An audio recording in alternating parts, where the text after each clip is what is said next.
Actually, we're going to go to the NTSB as promised earlier. They are live at the airport in Carlisle. Let's take the... Based out of Washington, D.C., Eastern Region Field Investigator. I'm joined by Justin Coe, another aviation accident investigator who's down at the accident site as we speak, conducting oversight. I'd like to thank the Pennsylvania State Police, the Cumberland County Fire Rescue and Sheriff's Department. I don't say this often, but the NTSB has been given outstanding, if not unprecedented support on this accident site. I can't thank you guys enough for everything that you all have done. We have been given all the tools, equipment, time, lights, everything we need to conduct a thorough on-site investigation, especially given the difficult circumstances and the weather that's been rolling through today. So I thank you all very much. I was dispatched yesterday about 7:30 p.m. local time to Carlisle Airport, which is November 9-4. November 9-4 is the airport identifier, Carlisle Airport in Carlisle, Pennsylvania. I received a phone call that we had a mid-air collision at the time, the details of which were unknown. We dispatched to the site up here and arrived first thing this morning.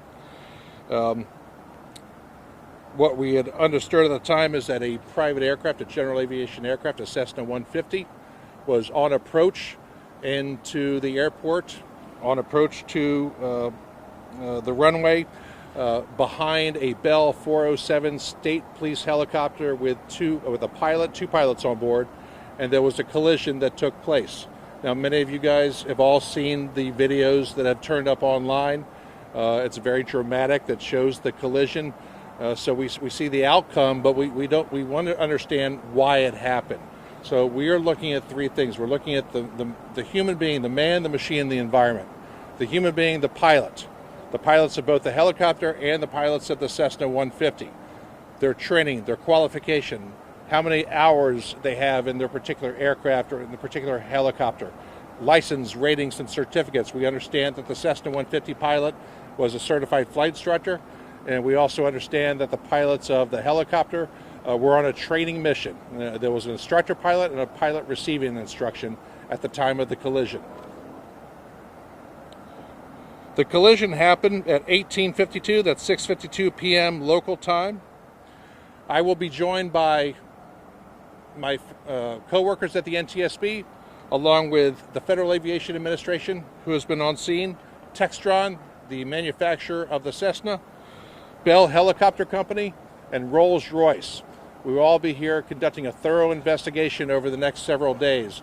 The first thing we're going to do in the next 24 hours, however, is due to the circumstances, the weather, and the disposition of the wreckage, and also the fact that this is an operating airport, we have conducted our on-scene portion already, taken lots of photographs. We're trying to take that wreckage, remove it from the wreckage site, and take it off to the side where we will transport it to Clayton, Delaware tomorrow morning.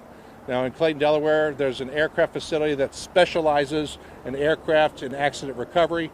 It will allow us to do a more thorough investigation under more controlled circumstances where we're out of the basically the weather and the environment.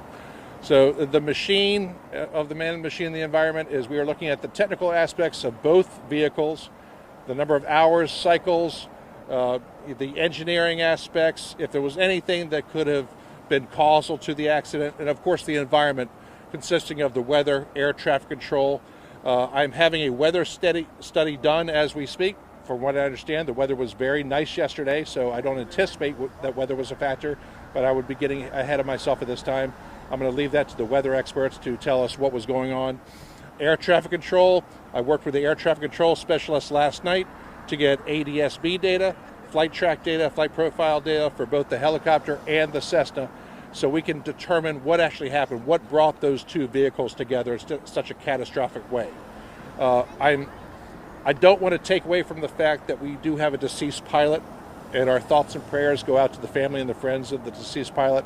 At the same time, we have a good news story. The two pilots of the helicopter have survived, not only survived with serious injuries and are recovering very nicely. So I do want to mention that there's a good aspect to this accident whereas it could have been more tragic on so many more levels. So with that being said, I will answer any questions you may have for me. How much were you able to recover from the Cessna, and is there anything apparent from what you've been able to see in the wreckage that could indicate something? There's nothing apparent right now, but we do have a solid witness statement saying that the pilot was working on his aircraft yesterday. The pilot's airplane was based here at Carlisle Airport. He's a local pilot. The aircraft has a parking spot down here, and we do have witnesses that state that he was working on his aircraft. He was conducting maintenance on it. I'm not saying the maintenance had anything to do with it. That was just one of the factors. And then the pilot flew down south for a few hours to conduct some training. We don't know the details about that yet. And then he returned to Carlisle yesterday early evening. Okay, but in terms of the wreckage, there's no clues that we have right now, nothing that stands out. But again, we've just been on the scene today for about 12 hours, so we'll know a lot more tomorrow and on the following days. So when you said the pilot was working on his aircraft yesterday, that would have been before he flew it yesterday? Yes, so you're asking, yes, you're restating the fact that the pilot was working on conducting maintenance on his aircraft yesterday? Yes, he was, and that was before he flew the aircraft. But again, let's not hypothesize. That could have been anything, but it is factual. He was working on his airplane. Yeah, can you put that in context? Would that be routine? Like, do pilots always do some maintenance before they fly? That would be a hypothesis right now. I mean, it's very routine to conduct your own maintenance based on your qualifications, but right now we're getting too into the weeds about what he was working on. After we look at his maintenance records and do further interviews, we'll hopefully have a better idea of the kind of maintenance he was doing on the aircraft. The flight path that the plane took, circling around the airport, going downwind, and then coming down the runway, was that the proper flight path for going into this runway? The flight path was unusual, but again, it's a non-controlled airport, and they were in communication with each other. But we are looking at the flight profile. We are looking at why the aircraft came in that direction. The helicopter came in and did a normal approach. It did what's called a hover taxi. All right, so a helicopter will come in, get in ground effect, and hover, and proceed to move forward, 3 to 5 to 10 feet above the ground.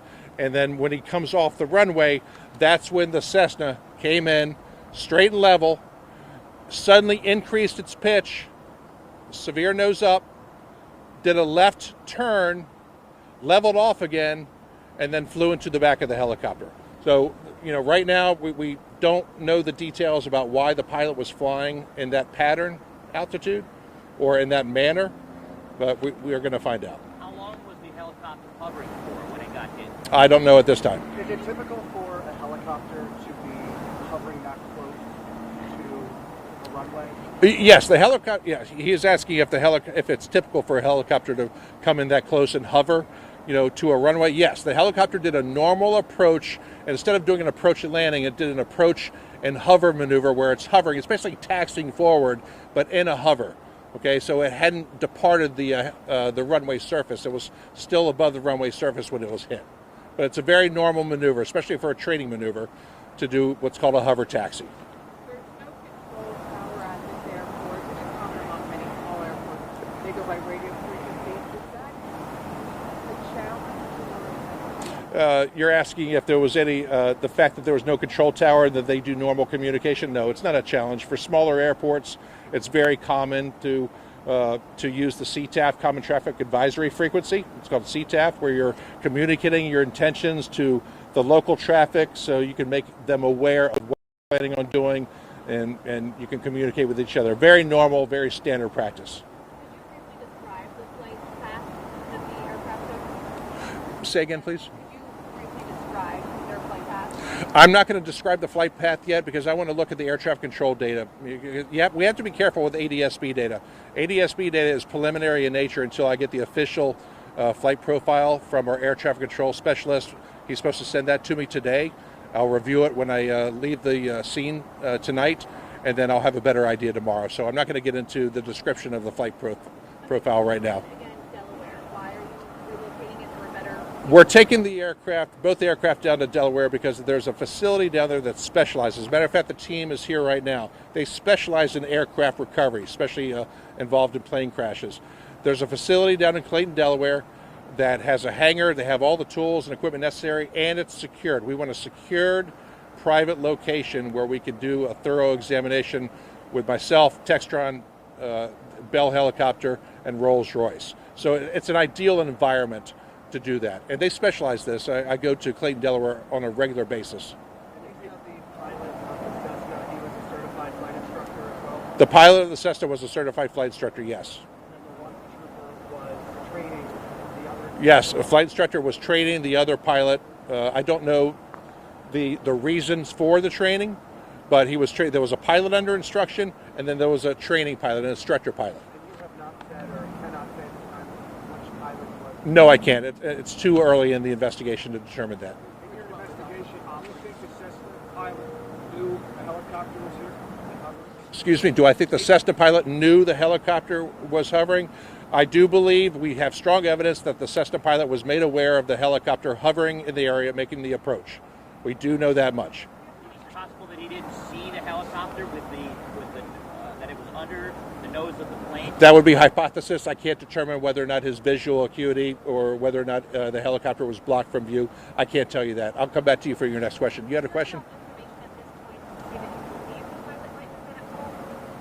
Excuse me, I have no information at all to tell me either pilot of either vehicle was at fault. We are very early in the investigation to determine that. Can you just go back to something you said earlier?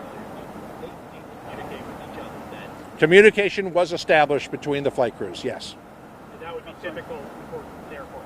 That would be typical for an airport, yeah, because you have to, you communicate through the CTAF, your intentions, your landing, your taking off, to other aircraft in the area, so you're made aware of where you are in relation to other airplanes. We know the communication was established and it took place.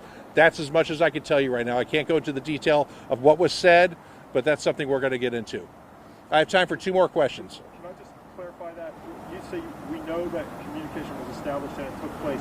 Was that, I'm not familiar with the acronym you used, but was that pilot to pilot, or was CTAF is pilot to, it's the Common Traffic Advisory Frequency. I'm not going to get into the weeds on what that is. You can actually look that up online or go to the FAA.gov website. But it's a Common Traffic Advisory Frequency with a set code, radio code that you put in where you can communicate to the pilots in the area. It's very common. It's very, very common for airports. Thousands and thousands of airports have this, and it's the primary means of communication to other traffic in the area. You had a question? Yes, the ADSB data for the plane on the tracking tape ended right before it came towards the runway. Why did it end there? Is that part of it? Again, we have to be careful using preliminary ADSB data. Data that you see when you plug in your computer and look at ADSB or FlightAware or FlightTrack, that data is preliminary in scope. I'm looking for the actual formalized FAA certified ADSB data, so I can make sure that any breaks or anything like that, so I can totally determine what the actual flight track was. So I'm sorry I can't get any further into the details about that, but what I'm looking at is the actual air traffic data of ADSB nature. You had a question? That video that you referenced earlier, is that something that will be released at some point in the investigation? The video is released now to the general public. It's out on YouTube and social media, so there's nothing I can do about that. However, when I get official video from a hard drive, a stick that we have down there, that will be a part of the investigation, and that will be released when we put the docket out. Now, the process is this. In the next 10 to 15 days, I'll have a preliminary report accomplished. It's going to have the factual information that we've learned on scene so far. Okay? And 9 to 12 months, the factual report will come out. Now, the factual report is going to have all the information collated that we gathered during the entire course of the investigation.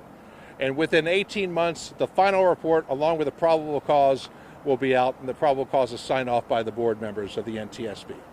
One more question? I have one. Yes. This is a follow-up. I think last night I thought that they indicated that the helicopter was hovering off to the side of the runway, but I thought I heard you say that their hover taxi, they were actually aligned with the runway when this collision occurred. Can you explain? Okay, you're asking about what you heard and saw last night versus what I just said. Okay, The helicopter was on approach. It did a normal approach to the runway, straight down the runway center line. When it got midway down, it did what's called a hover taxi, and it started hovering down the runway, and it started to go off to the side. That's when the collision happened. It happened right on the side of the runway. The reasons which, I do not know. I don't know what the pilots were doing at the time, or if they were planning on turning around. That's all hypothesis. All I can tell you is what we saw in the video. All right, thank you all very much. And we've been listening live to the NTSB give us an update on the deadly midair collision of a small plane and state police helicopter last night. Killed was Dr. Paul Sokolowski of Hershey, who was the pilot. We've learned he was actually a flight instructor and had been working on his plane, which was based at the Carlisle airport yesterday. He's a doctor for Penn State Health. Obviously, condolences to his family and friends. 2 state troopers in the helicopter, on a better note, were injured, but we're told they're improving. Their conditions are improving. Hi, I'm Eric Finkenbinder from ABC 27. We're excited to announce the new ABC 27 News Plus app. Live stream newscasts or watch content on demand. This is different than the ABC 27 app on your smartphone. You can check this out at home, and it's very easy to use. With a Fire Stick, go to the home page, scroll down to search. From there, enter ABC 27. Move over to the apps, and there we are. Click the icon and install. It's just that easy.